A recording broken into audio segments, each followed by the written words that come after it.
Hello, everybody. Welcome. It is August 19th, 2024, and it is officially the third session that we're getting together for this book club for the Neverending story.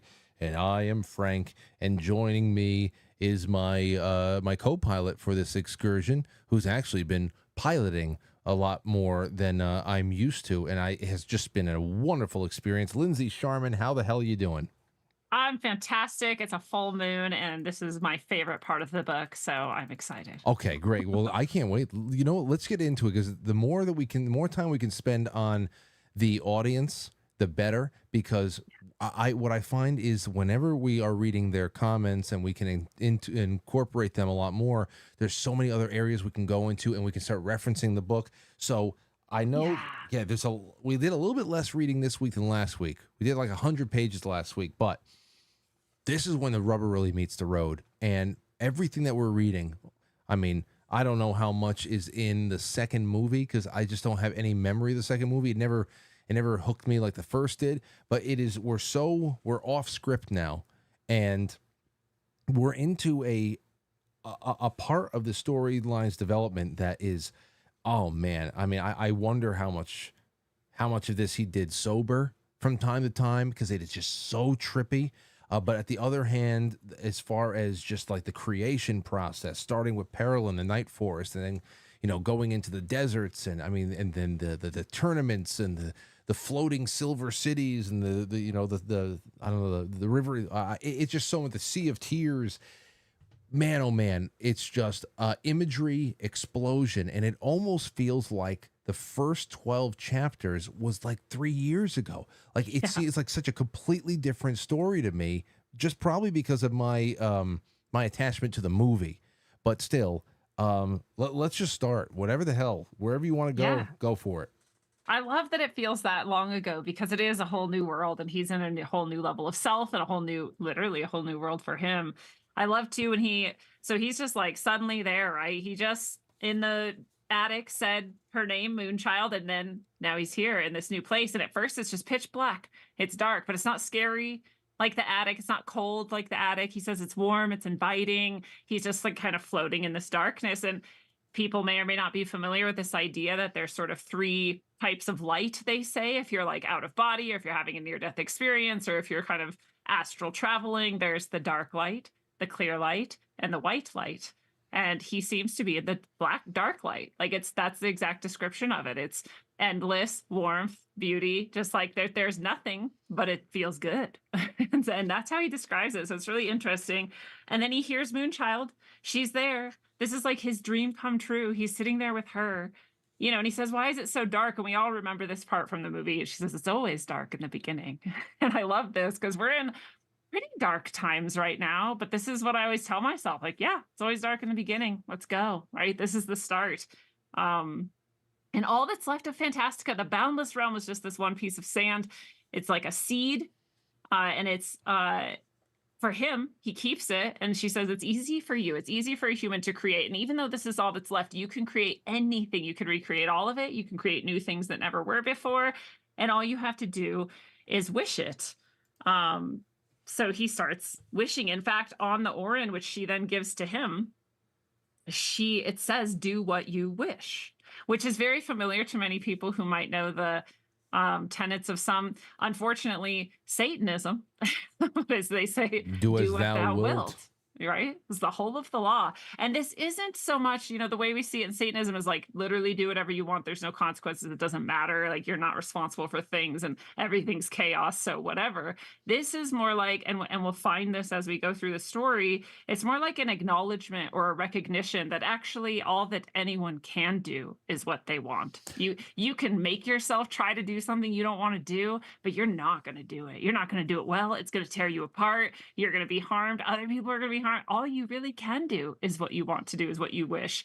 So it's more an acknowledgement than it is like a command. And we'll see it more and more as we go through. In fact, we start to see it right away as Bastian wishes for something. He just wants to see like something, right? And all these plants start growing.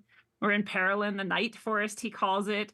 This is another theme now of like the power in the name and him naming things. This goes all through the story as well. he has full authority and mastery for the first time. He's like climbing these things and jumping around, and he has all of this energy. He wishes to be strong, and so he is. He can climb all the way to the top. It's like hundreds of feet in the air. And we also see for the first time this other theme that we will see in this plot point where he starts to forget, right? Okay, so this is big. This is the one thing that I started coming up with, because when we were getting together for session one, I said, Lindsay, based on what I just read right here, it is clear to me that this book is about, at least a large part, about grief, dealing with grief, depression. Because and we started seeing this because Bastian was running from a lot. He felt no connection to his father. His father's despondent over the loss of his mother. He has no mother, obviously. He has problems at school. He's not even able to really excel in his school work. He's just really in the void. And to start finding that parallel between what is going on inside of Fantastica, yeah, we saw that, and I thought that this was going to be the resounding theme throughout the whole book. But by this point, it's not. We're moving on to something else, because now that has been able to see himself in Atreyu, and Atreyu in him, that having that moment with the mirror gate, and then now they're at this point where he is. He starts off when he's talking to the Moonchild, saying, she's asking, what took you so long? He says, honestly, to be honest, I was ashamed of what you would think of me.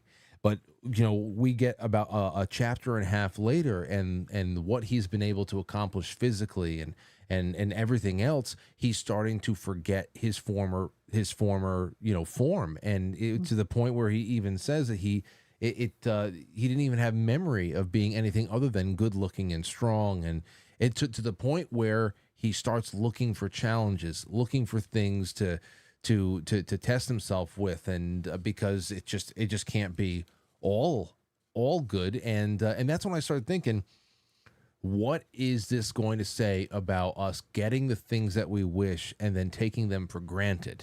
And forgetting about where we came from, and staying humbled by the wonderful progress that we make in our lives. It's sometimes inconceivable amounts of progress over time that you can't really, because you see yourself every day. You the whole idea. You see somebody once every 5 years, you can see a lot of change in them physically and everything else. But when you're looking in the mirror every day, it's hard to find the little changes, and perhaps that's what keeps you humble. So it doesn't take too long for him to just start forgetting about all the things that used to keep him down, and you don't want to stay down, but at the same time, that's not even a part of him anymore. Yeah. Yeah. And it's, there's a parallel to, like you said, to this grief and this pain and this depression, because when we do feel better, it is so easy to forget pain. We don't want to remember how hard it was. We don't want to remember how dark it was. We don't want to see ourselves in the light that we were weak and where we failed at something. So of course we want to stick with the memory of what's better, right? What paints us in a better light. And so, yeah. And it says too on page 211 for me, for this was for their, sorry, but now he had the feeling he had never been any different. For this, there was a reason which Bastian was not to discover until much later. The beauty that had been bestowed on him made him forget, little by little, that he had ever been fat and bow-legged. So there's something else to it, right? There's something else going on as well that his memories disappearing are connected to. But for now, he still has most of his memories. He just forgot one, right? Yep. So one memory's gone. And then, Parolin, like you said, he's like, okay, well, this is kind of boring. What next, right? What now? Now that I've accomplished this, what's the next accomplishment? And this is sort of what we're all like too, right? We're like, okay, let's keep going. What else is there out there? And so it's been night, it's been the forest, and now the day starts to break and the forest starts to crumble into these beautiful piles of color left by each of the plants that had grown up, and they're all of these piles of sand. Now it's this hot desert, this like endless desert, right? And then this is based on a wish. Again, all he could do was wish something. He is commanded to wish something. It's all he could do anyway, and his wish was to be tough and inured to hardship like Atreyu. But how is he to come to that quality in this luminous garden where all manner of fruit was to be had for the picking? Everything's easy. How could I feel tough? Right? So then that's when the desert appears. He doesn't know this, or he doesn't really recognize it at first, right? He starts to recognize like, oh, whatever I wish does come true. But for now, he's just in this desert. And then we meet, or he names it Goab, the Desert of Colors. Super beautiful. It's very dangerous. It's very hot, right? We have this beautiful um, juxtaposition of this dark forest and then this bright, hot, beautiful desert. They're perfectly balanced with each other. Mm. Again, that sort of mirror theme. Um, and then he gets to meet because he has the wish that like someone would notice his hard, like, look at me, I'm going through the desert, it's hardcore, I'm tough now, but who's going to notice it? He writes B on the sand. Pretty clever, and the different contrasting colors so someone could see it if they ever came by that area. But then, you know, nobody's really maybe ever going to see that. And this is when he finally gets to also meet someone else. He forgot also at this point that he was a namby-pamby crybaby because he was so proud of his toughness. He was never anything but tough.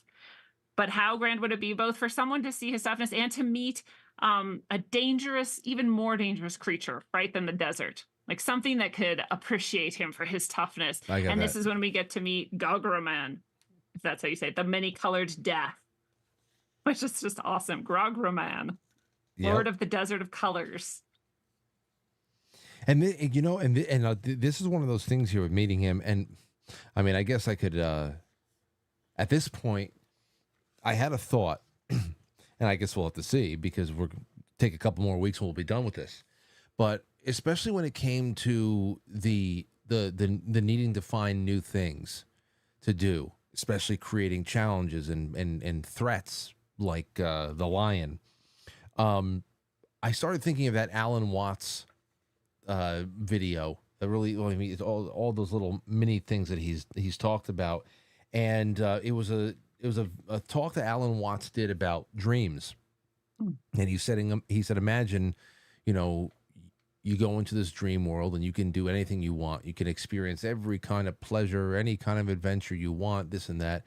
And then, of course, you know, as time goes on, you start going beyond that. You become a little bit tired of this. Okay, I did this and that.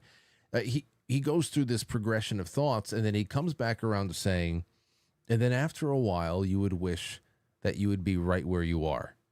Yeah. So now knowing that this has got to come back to the real world again, I just wonder how this is all going to come back around, and in not having read ahead, just makes me think that there's going to be a moment of 100% acceptance of yourself in the real world, in balance with Fantastica and all that, because it's the first thing that came to my mind was Alan Watts talking about this kind of stuff. And and in the desert now here too, it's just so vibrant. I just kept thinking of, you know, when you go to a county fair or something and you get to put all the different color sand inside of the bottle and you can layer them. I'm just thinking of huge dunes like that, you know, and it's this is where super it really cool. absolutely. I actually just posted that exact quote by Alan Watts like maybe 3 days ago. So Really? it's so funny that you said that. First thing that came up. Yeah, and you know, he also, again, I think I pointed out in one of the earlier chapters too, that he actually has all these qualities he thinks he doesn't have. He had the courage when the, you know, cleaner guy, I keep forgetting what we call them, like the technician, the custodial technician at the school was, you know, about to find him in the bathroom, and he hid. And he has all these qualities. He just doesn't really see it in himself because other people don't see him that way as part of that, right? Yeah. But even here on page 222 in the desert, when he's like, oh, I wish I was brave, I wish I could show my courage and someone could appreciate it, and this is when Grogerman appears, he hides at first. But then before he has to, nothing forces him out of it. Grogerman hasn't found him. He comes back out. And like, that's courage, right? And it's not because of the wish, and it's not because of the aura. And he actually has that. So, you know, there is something in him that's already where he's at, is already where he wanted to be, just didn't know it. So I think you might be onto something there. Yeah, and he showed a flash of that courage in the bookstore to you know, in the beginning too. Here's one thing that made me feel, I said, what the hell is this? I need some explanation. And then of course, the beginning of chapter 15, Grograman, the many-colored death. When 14 ended, Bastion weeping bitterly, the stone lion was wet with his tears. In the end, the boy curled up between the great paws and fell asleep, because at this point the lion just turned into stone and essentially died. And I was like, I had to go back 2 pages and reread everything because I said, wait, what did I just miss? Yeah. Why is he dead? What's going on here? Then and then of course in the next chapter, chapter 15, we start seeing this incredible night and day cyclical motion, life and death kind of relationship between the desert and the jungle. And go ahead, take it away from there. Yeah, and right then too is the first time Bastion experiences what we might call karma or the consequences of his choices. Like up until now, it's just like, oh, what do you want? Yeah, wish it. Oh, there it is. Now you have it. Isn't this cool? And here now he has this being who suffers and dies, and he's crying in between his feet because it hurts him too. He's the one who did that. And it's not yet like hitting him really, but it's the first time we really see he has some sort of consequences to his wishes as well that go beyond him. There's not just him that is affected, it's a whole world. But yeah, we get this really beautiful 9-day life and death. We also get this idea of, you know, these things came into existence because of each other as well. As soon as one thing exists, its opposite exists. And all of the things that, you know, have to exist in order for it to exist. And in Buddhism, this is called dependent co-arising, and it's the idea that once anything in the universe exists, everything in the universe in every iteration, in every timeline, in every dimension also exists. Even if it is just a grain of sand, then something has to have created it. It goes backwards and forwards in time, and then it's always all existed. And so Groggerman actually talks about this too. Bastion's like, wait, so didn't you just appear yesterday? Because that's when I created you. And Groggerman's like, no, I've been here since the beginning of time. And he's like, well, which is it? Have you been here since the beginning of the time, or did I create you yesterday? And he's like, both. It's both. And Buddhism says the same things. This is actually like a extreme spiritual philosophy in this one moment of this book. Oh, and if that's what threw me for quite a few loops. I just started thinking about, okay, because of course the reader is grappling with this. Bastion just started recreating Fantastica the day before, and you're trying to. I'm trying to think about timelines here. Obviously, he's in another world. When we start talking about like ethereal planes and all that stuff, we've always, every religion, every discipline, they'll always talk about how time is relative, and you know, here where we are right now, there's only the clock. There's the circling around the sun. There's the phases of the moon, and we get to really hone in on a set mode of what time is. And whereas if we're in another world, perhaps one day is 10,000 years. You know, so while we're listening to this is the way it's always been, talking like the world that Bastion just created yesterday has been there for 10,000 years, but he's only been there for one day. So that was confusing. At the same time, like Krista in the chat room and others have already said, I'm also in the back of my head, I'm wondering what the hell's going on in the real world? How long has he been gone from home? Is he still in the attic, but in a comatose state? Does his father think he's gone? Is he actually gone from this world? All this stuff that's what I'm thinking along the way right now. Yeah, no, these are great questions. I love it. Yeah, and we don't know. We don't know. And he doesn't know. In fact, he doesn't even care. He left that life behind like so completely. He's like, whatever, I live here now. It's pretty full on. But you know, he also then starts to wish like, well, what else is there, right? There's got to be people or places or something beyond the desert. And Groggerman's like, there's nothing. Everywhere I go is desert, so you can't get beyond this place. Like, but there is this, what do they call it? The doorway, all the doorways, the endless doorways. Any door can. That 1,000, I don't know, 10,000 door. Well, something, yeah. Oh, but they have this whole conversation first about wishes too. Right? He's like, where do wishes come from? What is a wish anyway? This is on page 238. And Groggerman says, what do you suppose this means? Do what you wish. That must mean I can do anything I feel like. Don't you think so? And Groggerman's face looked alarmingly grave and his eyes glowed. No, he said in a deep rumbling voice. It means that you must do what you really and truly want, and nothing is more difficult. Mm-hmm. Right? Because we don't actually usually know what we want. This is what I found also in my work with people. A lot of people, once they actually know what they want, life is so much easier. But most people don't actually know. They only know what they've been told they should want, or what they are, or what they should be. And it's a lot harder to actually know that, but also going after it, being it, living it, as Bastion will show us, also has its own perils along the way.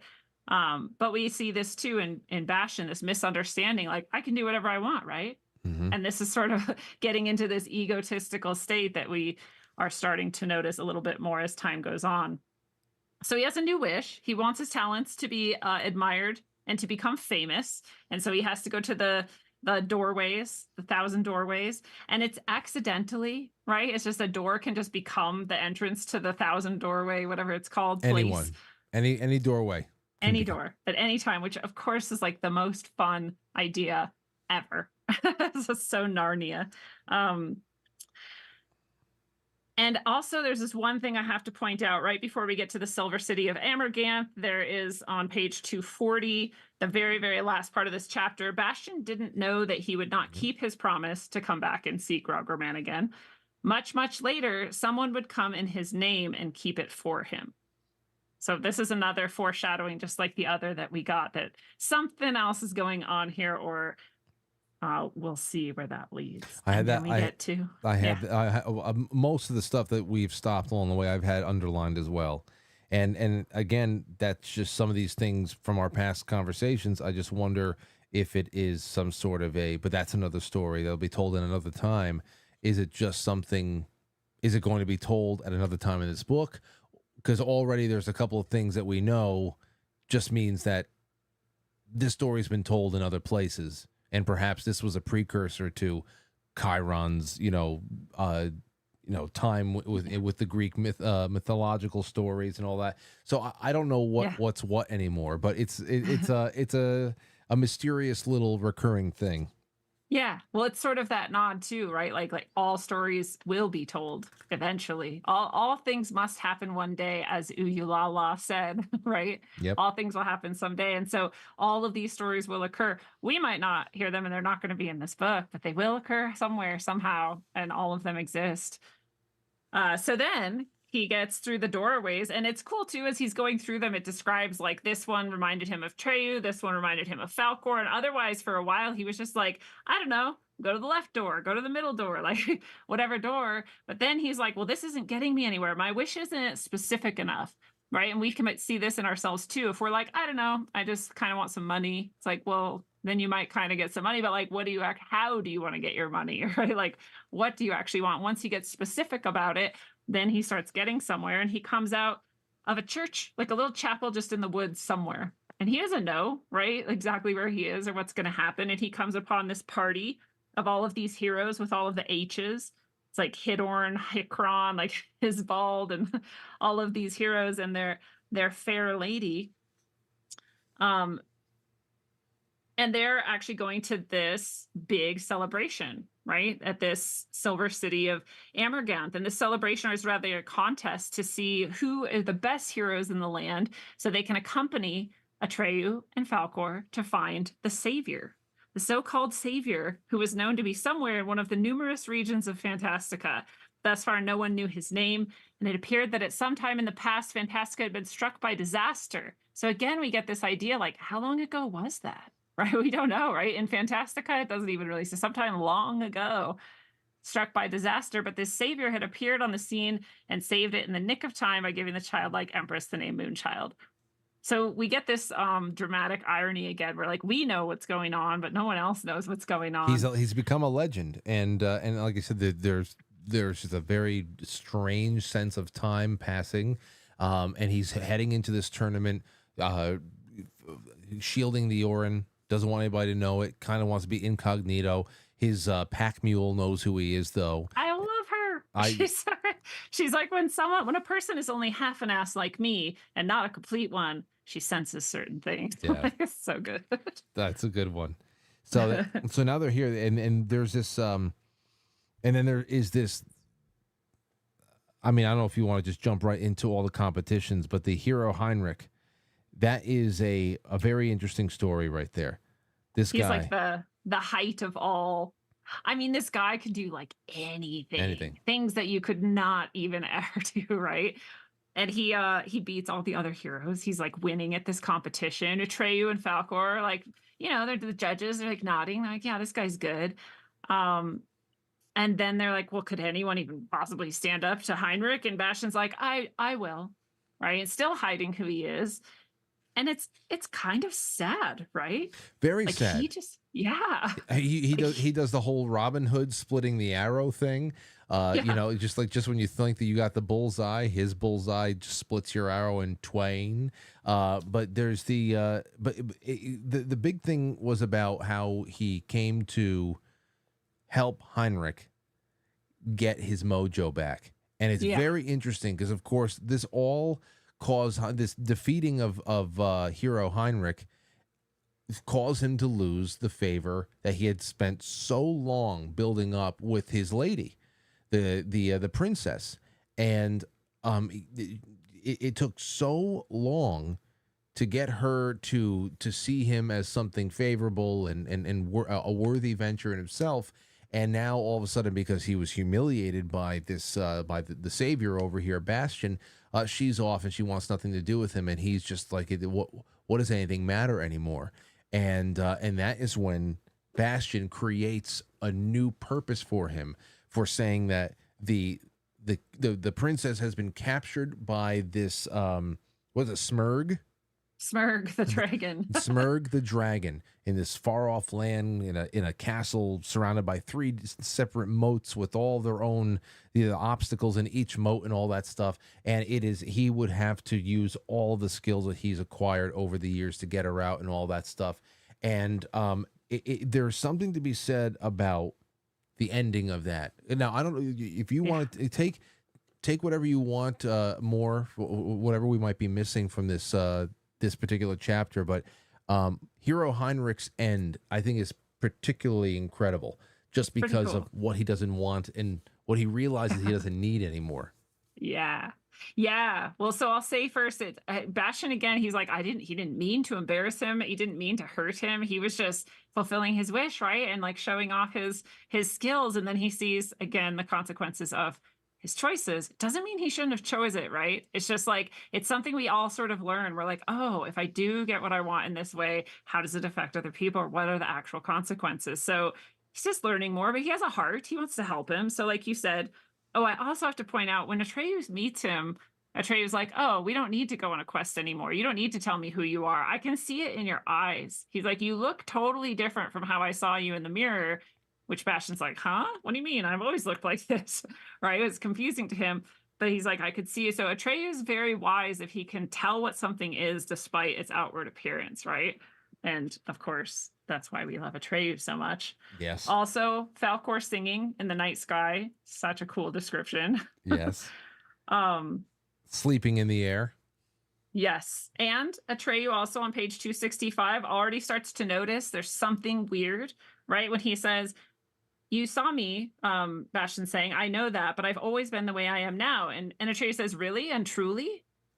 And Bastion says, I should know, shouldn't I? And Atreyu says, yes, you should know. And you is like all caps, like you of all people should know this more than I do. So why don't you? So he's already suspicious about what's going on. And then, yeah, so he finds out, he's so sad that he lost his lady and that she's like wandered off. And so Bastion creates this dragon. He says, I only hope I haven't made it too difficult for him to actually go after her, find the dragon's lair, get across all those moats, find the axe in the basement or whatever. It's the only way he can kill him, cut off those 2 heads, save her.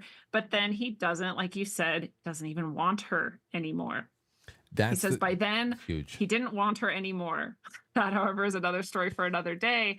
But you can kind of see this is so similar actually to Engiwook and Urgel, right? Like they're being at odds. They're being sort of like the reason the other one like kept fighting and going is actually what kept them who they are and kept them going. And same with the sort of duality between him wanting her and her you're never going to be good enough for me. And that's what got him to get to like his apex of his height of who he was. And then once he could have her, it's like, well, what do I have to strive after then, right? Like, what do I have to become? What do I have to grow into? If I'm just good enough for you now, what are you to me? Or, maybe he found out she's actually just an awful person. I don't know. Well, something else could have happened, right? Could be. It could be. But that's the whole thing, though, because this keeps coming up, and you were talking about it before. I could really use some money right now. But what does the money really mean? What does the Rolex really mean? What's the meaning behind the car? Yeah. This whole idea of evaluating and reevaluating one's self-worth and understanding who you truly are, it keeps popping up. And like, what is behind the object of your desire? What was it about the princess that she was a point of obsession for Hero Heinrich for so many years, and after all that time to go and to go off on the ultimate quest now to save her and hopefully win her favor back after she like dismissed him because he lost a damn tournament.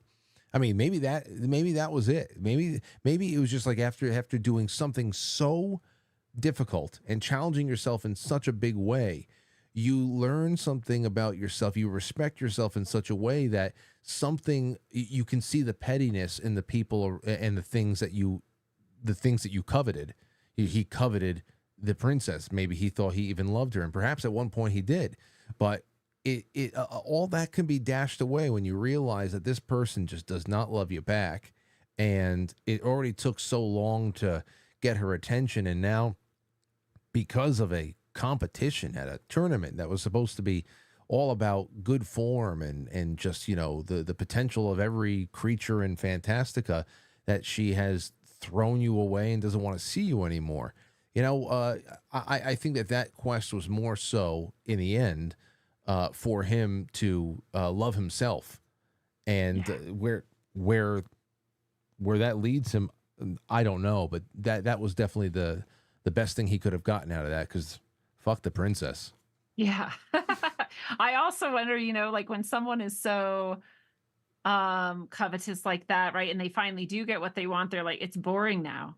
I mean, like, right, like the chase was actually the part that was fun. Like there's people like this, right? Like the whole idea of this thing that you can't have is what makes it so desirable, and you have it, and it's like, well, now it's worthless. Forbidden It's fruit. sort of right, yeah. And it's sort of the thing we do with prices sometimes, right? If you see something super cheap, it's like, oh, well, then what's wrong with it? I don't really want this. But it's the same exact thing. It's super expensive, and you're like, whoa, that must be really nice. Right. This is like the psychology of pricing as well. So it also could be that. But I like to learn to love yourself better, right? Like you've learned to Yeah, value yourself and then said, like, wait, is she actually good enough for me? Maybe not, right? Like maybe she never was actually. yeah, yeah. I get, I want to go with that too, because I think that for as far as a character arc goes, I think that would be the most beneficial thing for Hero Heinrich. Um, and I haven't seen anything to the contrary yet, and who knows what pops up in the rest of the book. But I think that is the bigger thing, and the reason why I tend to think that maybe that is the greater message to take away from it is because this entire Bastion's entire story is about making sense and peace for who he is in the real world, and not letting his fantasies and his time in Fantastica take away that balance of knowing both, the good, the bad, just being able to keep everything in balance. So he's kind of losing parts of himself that he probably should have kept. He should have kept hold of, not to let it dominate his life, but to have some really good, healthy perspective, especially to be able to pat yourself on the back and let you remind yourself of how far you've come. It keeps you tethered to reality. So Yeah. it's almost at this point, it seems like his ego is going into the outer limits, whereas Heinrich just had a little bit of a cold water in the Come face. back home. He's Yeah. come back home a little bit. Yeah, we also just accidentally skipped right over the whole storytelling thing. This is another wish of Bastion's. Right after he wins this, celebration is had, and all the people are there, and he learns that the Emerganthians are all storytellers, but that they can't access this, library, and they only have so many stories. And, this comes from a wish too on page 266. He says he wanted to win Atreyu's wholehearted admiration. And he could only do this, he thinks, by doing the one thing that no one in Fantastica can really do, which is make up new stories. And so then it just turns out there's this whole storytelling thing going on in this, place they can't access. And it's pretty cool too. And Krista comes up again. Krista is, of course, the little girl back in the real world who is the only girl, the only person who likes Bastion's stories.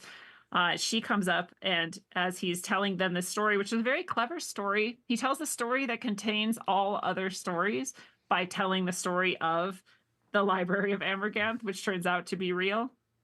And inside of it is every story he's ever told.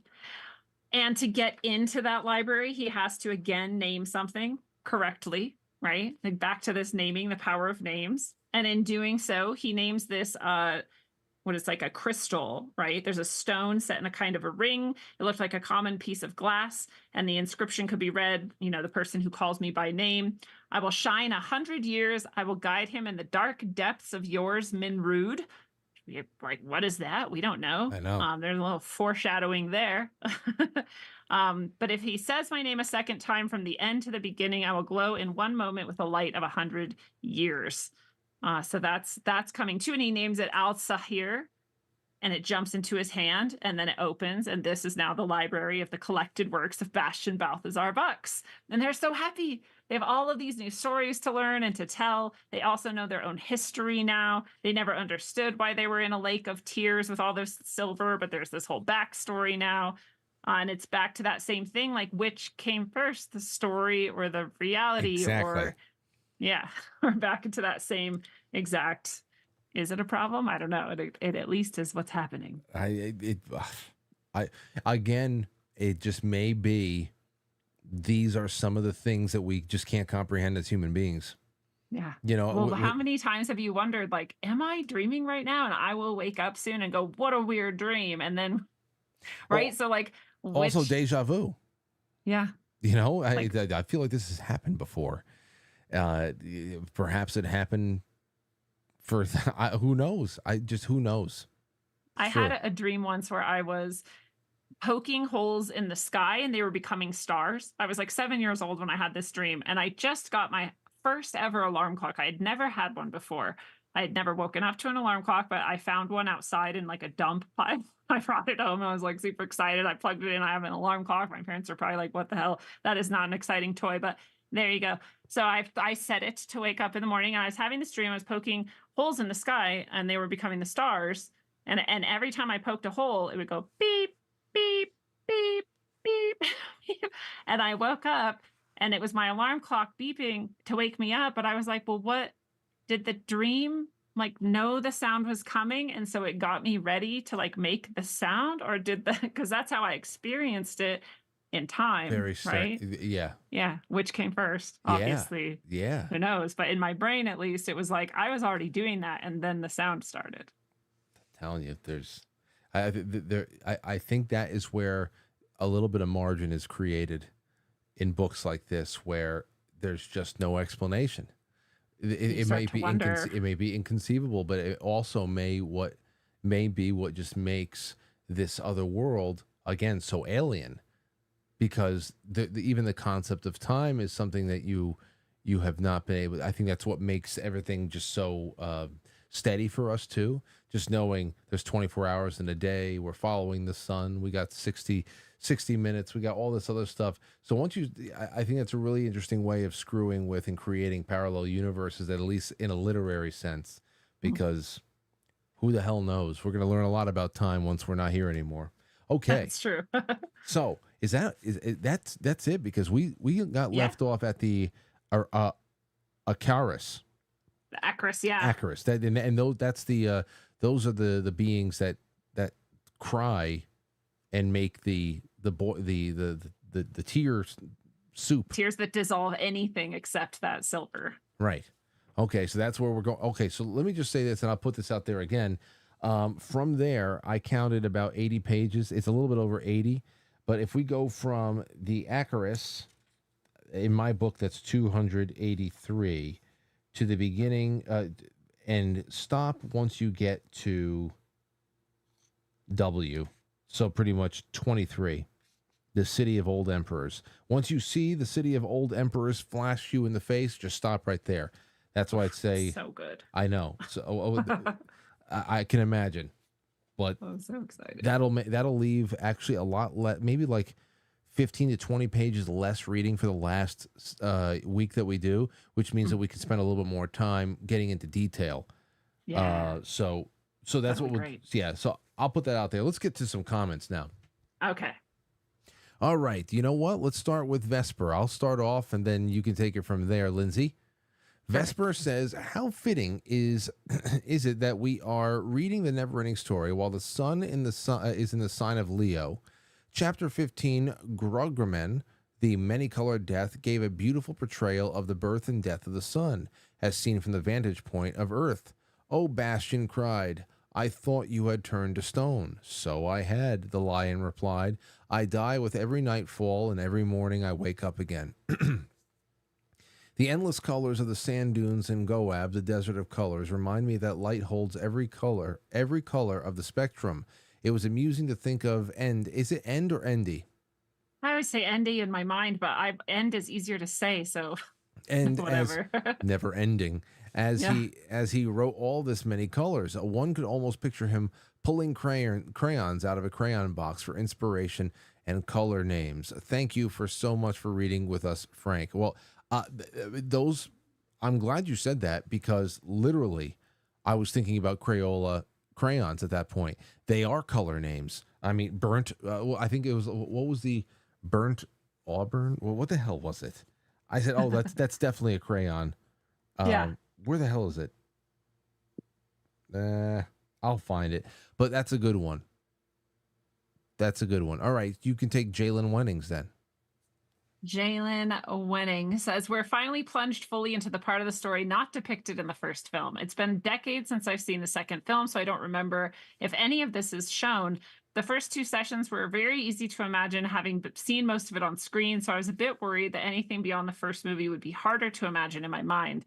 Thankfully, this hasn't been an issue. I think it's written in such a way that some things are highly detailed and explained, while lots of scenes are made to seem more vague, and it's up to the reader to paint the scene with his or her imagination.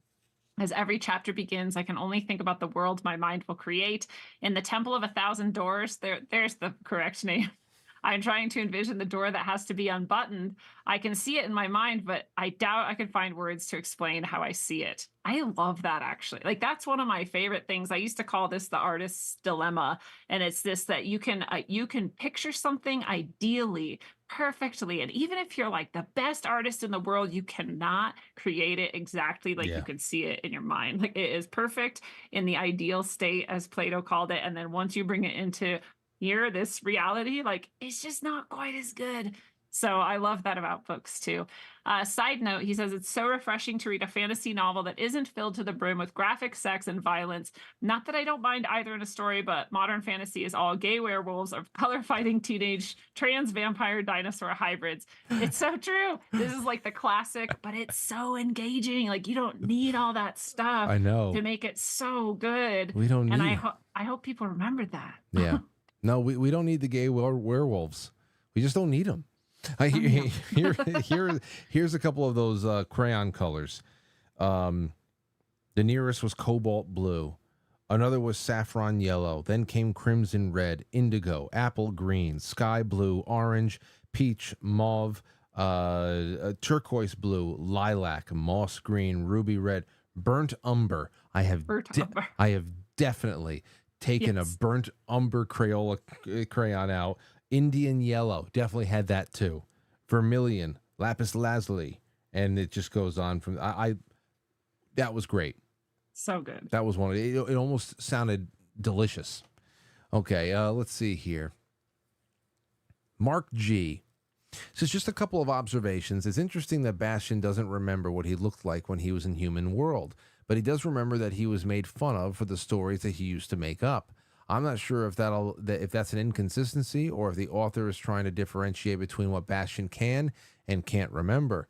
I'm starting to realize that all of these. I'm starting to realize that all of these, quote, that, however, is another story that will be told for another time. Situations are a nod at all of the other stories people can create if they let their imagination take over. Okay, well, yeah. Amazing stories could be created from so many different side plots, Hero Heinrich, Grogerman, etc., All of these stories ended up in this with this quote, just when the reader is dying to know how they turn out. What a great way to get us to use our imagination outside of just the plot of the book. Well, Woo. if that's the point, then what a great point indeed. Yeah, it's that whole theme, right? That it's endless. Your imagination is endless. It is like the only thing actually in the universe that is. So the never ending story is here, is nowhere else, and it's a personal thing, right? And I can imagine the story in a totally different way than you're going to imagine the story, than every single reader here is going to imagine the story. So there's also infinite versions of just Hero Henrik's story or Drogerman's story. It's beautiful. I Yes, love it it. is. It's power of creation. You got John you Otter. got the long one from John. I'll take it. It says a trick of the tail or tail. Tail is in lion's tail and tail is in story. Up to chapter 13, it has been easy to consider the story as a fanciful game of mind and heart. I firmly believe now. Oh, can I just say it is? It's not an inconsistency. We are meant to see certain memories disappear at certain moments. Okay. Going back to the previous comment. All right. It's been easy to consider the story as a fanciful game of mind and heart. I firmly believe now that the ironies and allegories in the first two cycles of the Neverending story, as narrated, were a primer on how to read the second half of the book, which could stand alone on its own merits. Every name and place in the first half had a distorted analog to Bastian's well-read knowledge. Anagrams, synonyms, and homonyms onward must be heeded. Truth. With this education in hand, I must refer to a quote in chapter 1, quote, because naturally he couldn't go home anymore. Something must have happened immediately prior to Bastian's arrival at the bookshop. I feel like he was experiencing a self-detest more visceral than being a thief. Yeah, he had been like chased and attacked, and he was just like done with life, kind of. He's like, why is it like this, right? He was at the end of his rope. The opening scenes in chapter 13 were not unlike a baptism or a born again experience or a reaction to profound trauma, either emotionally or physically, the ultimate transcendence of self to the one and only. I believe that Bastian at the end of chapter 12 falls asleep at the stroke of 12, huddled in the fetal position in the cold darkness. What follows is a lucid dream. There's no narrator's interjection of the passing of time, yet Bastian is certain of his consciousness. I love this reading of it, actually, right? And he's in that dark light. It's like this author has either been there because he goes out of body, or he has studied these things and understands that that's a place people go, because that's exactly what it's like. I've been there, and this is lucidity, and lucid dreaming is the closest corollary you could come up with. So it is exactly like that. There's no difference, at least. I was thinking So that's about all of the interviews I've done with people who have had out of body experiences or near death experiences too. It seemed like that kind of place. Yeah. Yeah. Yeah, so when you're near death and you go like to the light and to heaven, that's the white light. When you go into the infinite darkness and there's literally nothing there, that's the dark light. And then when you're walking around like this reality, but it's a different version of this reality and there's no light, but everywhere seems lit, that's the clear light, right? And these are the three different places people, and I've had the blessing of going to each, and they really are like that. And they're very different from each other. And Bastian starts this experience in the dark light. It's really fascinating. This author is not messing around. So astute observation by John Otter. So he continues, his imagination is unleashed and he has the power to manifest, conceive, and construct his existence, which is also true in lucid dreams, right? For the first time, he can see himself through the unconditionally loving eyes of Moonchild. Was this a, quote, lie? That's a good question, but it doesn't seem like it, right? This is actually just how she sees him. And this is another sort of truth. Like, we can see each other through others' eyes and let it crush us, or we can see each other through the eyes, see ourselves through the eyes of people who love us deeply, and it can lift us up. Oh yeah, I am that good, right? I love it. He goes on to say, peril in the night forest is what Bastian named chapter 12. As with his wishes in the following chapters, this naming was not contrived, but rather a subconscious suggestion from within. In wishing to see Moonchild again, he initiated a divine world that built upon itself, a place where his specific prescription was not required, and where the details were manifested according to his sense of course. Yeah, so he doesn't have to pick every detail. It just sort of like happens in accordance with his deepest wishes. But he points out there is peril in do what you wish, like peril in the night forest. Bastian understood it as, quote, the words gave him permission, ordered him, in fact, to do whatever he pleased. And in chapter 5, do whatever I feel like. There's a lesson here of forethoughtfulness as opposed to permission to run amok. Yes, exactly. Very much so. But Bastian has not really understood that quite yet, right? He's just doing what he wants. John Otter says, in other words, make your wish and then do the wish. From my own experience, other phrases have similar interpretation and sentiment, e.g., be well, live the dream. Graugerman admonishes Bastian beginning in the third paragraph of page 213 and suggests that nobody can attend to too many goals and objectives, since all will suffer. This is a return to the singularity of a grain of sand, the one and only. A real wish must be seen through to its end. The real wish is perilous because it changes form. Ecologist joke, he says, the definitions of the variables are variable, right? Like as you go, things are changing. And also, like we've seen already with Hero Heinrich, sometimes you get what you wish for, and it was not actually what you wanted. It was like you didn't understand your own wish well enough.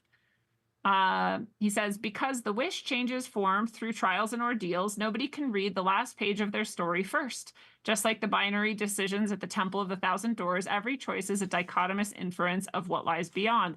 The sixth door, which lies in wake at Bastian's back, contains only truths and facts can never be altered. Forward is the only direction, right? When he comes through that forest church, he can't go back. He can go back in, but there's nothing there. Right. He can't go back into the, Yep. the temple. He's made his decision and now it's final. So very true. And he says, throughout his journey from Perilyn to Amerganth, Bastian was invincible. He became the hero of his own story, even assumed the role of Moonchild when he set Heinrich on his quest. He experienced no real challenges. His disarray is complete. He believes his own bullshit, the peril. So true. Looking forward to 17, the Acarus and beyond, the tears of Avarice, the tides of avarice. We'll see. Man. Great comment. Oh, we go deep. We go deep here. Great, good job, John. Yeah. I expect nothing less from that guy and many others. Mrs. Tazzy. See, I'm sorry. I just gave you 3 chapters and I get a little paragraph over here. Cool. Tazzy says, I get the feeling that Bastian will be in for a fall at some stage. The fact that his wishes to be handsome, tall, courageous, and strong have caused him to forget that he was once ever short, fat, and pasty and timid makes me concerned that he will become the sort of person that he despises. He has already started acting like a bully by deciding to teach Hero Heinrich a lesson and then proceeded to humiliate him in front of everyone at Amerganth. Even Atreyu seemed concerned and perplexed by his behavior. I'm interested to see how the story develops. We're seeing the same thing there, that's for sure. And again, it's whether it's a fall or whether it's just a 360-degree rotation. You know, not every 360-degree rotation means that you come back a completely unchanged person. Sometimes you had to go somewhere to come back with some perspective or a skill or a lesson learned that enhances where you were before, which wasn't inherently a bad place to be. But, you know, maybe you were just a little bit less unprepared or a little bit more unprepared to deal with it. So, yeah, we have 2 things here, but there is an ego aspect to this. We got to see how far it takes him. I'll take the next one, too. So this one's from Krista. Says, Ende writes that the reader is intended to become a living part of the never-ending story. The synchronicities with how this book is aligning with my personal connections are staggering.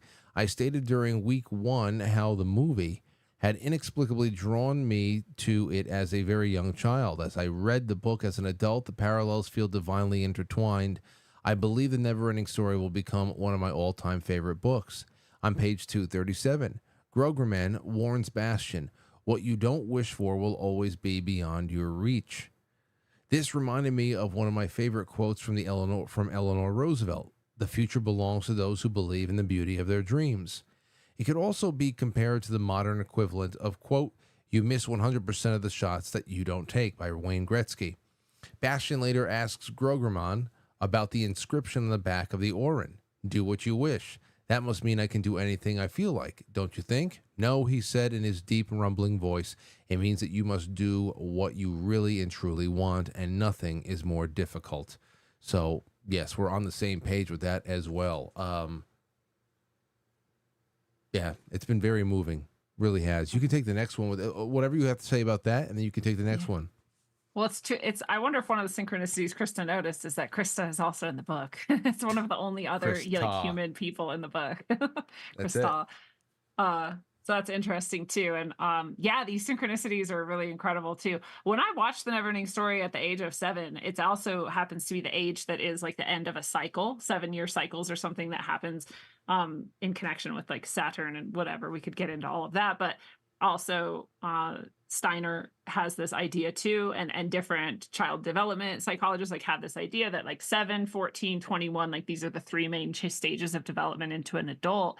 And right at the age of 7 is when I saw the movie, and I felt like something change in me while watching the movie. And it's so weird for me because like it's not actually the movie that did that to me. That was just my natural stage of development, but this just so happened to coincide and make me wonder about things like the nature of reality and what was actually going on in the world. So I also have lots of synchronicities with this, and it is my favorite book too. So I'm glad to hear someone else feels that way. So this is from Dyslexic Angel. I've had this strange feeling while reading this book that I'm trying to remember something important, like trying to remember the details of a dream when you first wake up. These vague, fleeting gray images slip in and out of my memory, and I have nothing to grasp onto. I get so close, and then poof, it's gone. I think this is some of that same sort of feeling. Like there is actually something in here, and that's why I called it, I think, the first day we met. Like this is sort of an initiation into the mysteries in some ways. And all of us recognize these things that we're reading at a deeper level than just the plot of a story or just the hero's journey, you know, which are also very great aspects of any story, but there's something else like going on here. It's a deeper part of our soul, I feel like. So I like that description because I think a lot of us feel that way when we're reading this stuff. And I think it'll get more intense as the book goes on, actually. For me, it does at least. So Dyslexic Angel says, some of the imagery and memories are The Matrix Reloaded, the conversation between Neo and the architect. It's profound because it discloses an entire new concept to what most thought the purpose of the Matrix was. We see that Neo has lived the same life many times, much like what happens in chapter 11. I found this chapter incredibly stressful as I was also listening to it and was concerned if I was going to get lost in the circular nature of what was being told. It was a little stressful. Mirror Mask, a fantasy film about a girl who enters a dream world to save her mother, but faces dangers and puzzles along the way. 2001: A Space Odyssey, the circular nature of life and the question, do we just repeat this life until we remember who we really are?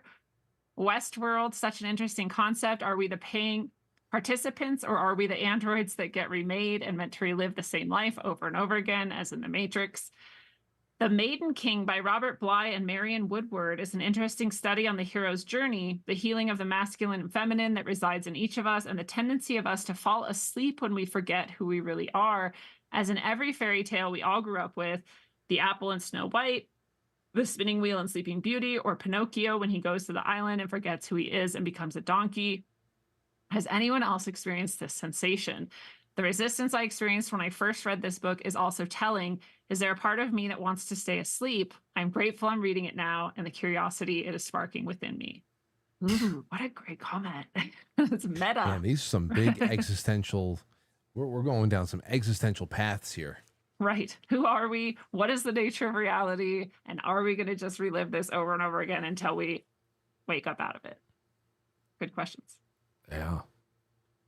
Very good question. I mean, to take it back to Buddhism again, the answer is yes. You will just keep living and living and living. Maybe not the same exact life, but probably a pretty similar life until you recognize all of this is the illusion and remember who you actually are, which they call enlightenment, right? Awakening.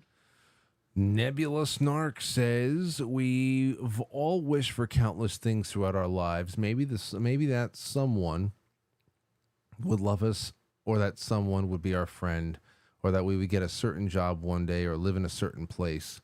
Later, you look back and feel foolish for some of these things that you were wishing for when you see where you would have ended up.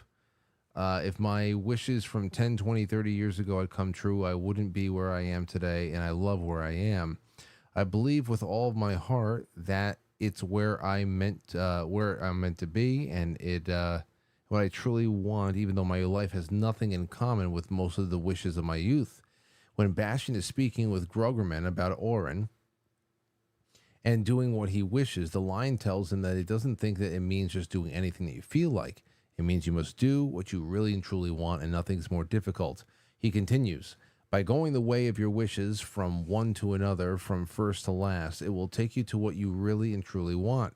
Bastion seems puzzled by this, and Groggerman tells him that it's the most dangerous of all journeys, and that it's easy to lose yourself forever. Bastion asks if it's because our wishes aren't always good, and Groggerman asks, what do you know of wishes? How would you know what's good and what isn't? I thought it was an interesting question.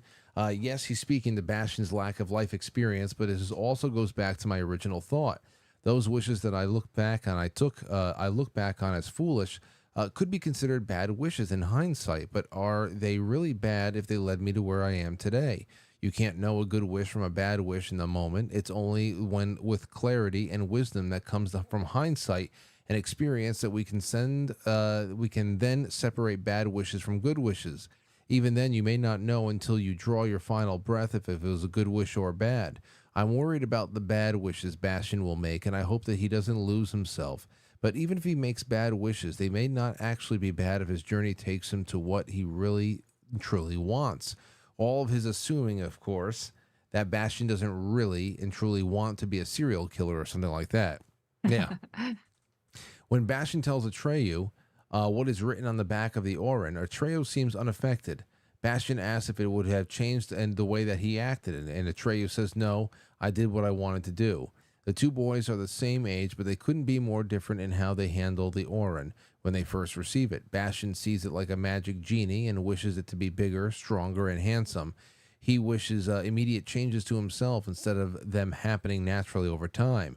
He wished away his fear. After that wish, he wished to no longer be alone, which led him onward from Perilyn.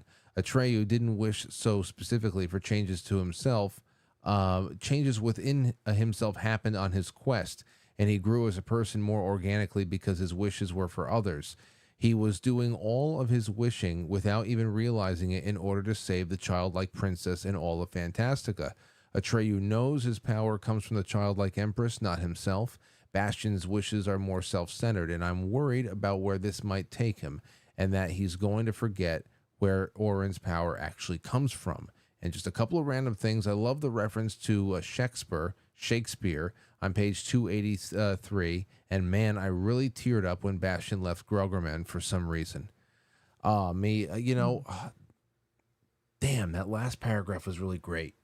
Yeah. That was really great. So this is like a plus essay. I love it. that's really, yeah. Yeah. That's the difference between Bastion and Atreyu. Absolutely. Atreyu is definitely the mensch in this story. And oh man, yeah, just no thinking. I mean, even in the way that Atreyu just accepted the quest. Yeah. There was no just like, of course. Yes, of course. Yeah. It's selflessness versus selfishness, right? And this is also part of child development. It's also part of what we all went through. And it's part of why you get upset when he leaves Groggerman, because something in you recognizes the time where you went from everything being here or there, black or white, this or that. When you were a kid, that's how life was. And then you got into again, right about 7 and onward, you start seeing oh, there's actually a lot going on here. There's way more than black and white. And that's a sad moment. You start to grow up and lose that sort of innocence. Well, it's also like what they say about, it's like that old saying about giving I don't know, any amount of money. Let's say a sizable little piece of money that can be then change a life around, can really change a life. Okay, you say you give it to a rich man, or you give it to a poor man, and who's going to use the money better? And some people just, knee jerk. They'll be like the poor person. They haven't had it before. They'll give themselves a good night's sleep in a nice clean bed. They'll they'll eat, they'll buy themselves some clean clothes, all this stuff. But then, you know, when you really think about it again, you say, yeah, well, the poor person is going to alleviate all of the pains that they deal with on a day-to-day basis. But are they really thinking about the future? And Right. are really thinking about what am I going to do with this money to not only make it last, but to grow it? The rich person knows how to make the money last. They understand, you know, and I'm not, Yeah. it doesn't really fit completely with Atreyu and Bastion, but when you come from a standpoint that, Yeah. you know, Bastion is really like, he's like hampered by so much discomfort and so much insecurity that once he has this ability to make it all go away, you can't blame him for wanting to get some relief from all that stuff. But he didn't have the guidance, he didn't have the experience, and he didn't have the steadfastness to be able to really properly wield that. Whereas was already a standard with Atreyu. Yeah. There was self sufficiency already there. Which he got in part because he's so loved. He has a whole tribe. They have traditions, they have people, they all know each other. Like he has all this, and Bastion's just alone and abandoned and like all You can't messed up, blame right? him. You So can't blame him. again, rich person, poor person is like very true. It's a good comparison. And I would have also just knee jerked to give it to the poor person. But yeah, this is actually exactly that example. Like who uses it better? You know, Atreyu has everything he needs, so he's able to be selfless and say, of course I'll go. Of course I'll sacrifice anything. Of course, like this is the mission, right? It's not for me, it's for everyone. And Bastion doesn't have that luxury. And so he's sort of, you know, doing this like ego-based journey through, but also just like Nebula Snark points out, are the wishes, even if they're bad in the short run or there's mistakes made or there's whatever, is it going to be bad if in the end he does find what it is he truly wishes for most? Then won't it have mattered, and won't it all make it at least somewhat appropriate all along? And also there's something that I hope we don't forget either, which is that Fantastica did not exist except for this grain of sand until Bastion starts wishing these things, and then everything exists. So it also, like, you know, it's necessary for everyone there that he does it too. Yes, it is. Okay, so then there is the end of session 3, and again we are reading from what is this, chapter 28, or I'm sorry, 18, the Acarus, and we are going until you hit chapter 23, the city of old emperor. Don't read 23. Stop when you face Yeah. the city of old emperors. And next week, this same time, I can't wait. Lindsay Sharman, you've been fantastic. And thank you for everything. Please, everybody, as always, follow Lindsay's work. That her link is in the description of this episode and will be for as long as this episode can be found anywhere on the internet. So become her friend, and we will talk soon, Lindsay. Awesome. Good night, Frank. Good night, Oh, everyone. okay, take care. Ladies and gentlemen, there you go. Another week in the books. Well, another week in the book. That's what you have. Thank you so much. Thank you, Kate, Susan, Jimmy Eats Movies, V, I see Krista. I think that's a sign that you're exactly where you should be. Says Krista, isn't it wild when you hear something on TV or a song, wherever it is, and see the exact word at the same time? There's a lot of, it's one of those things where,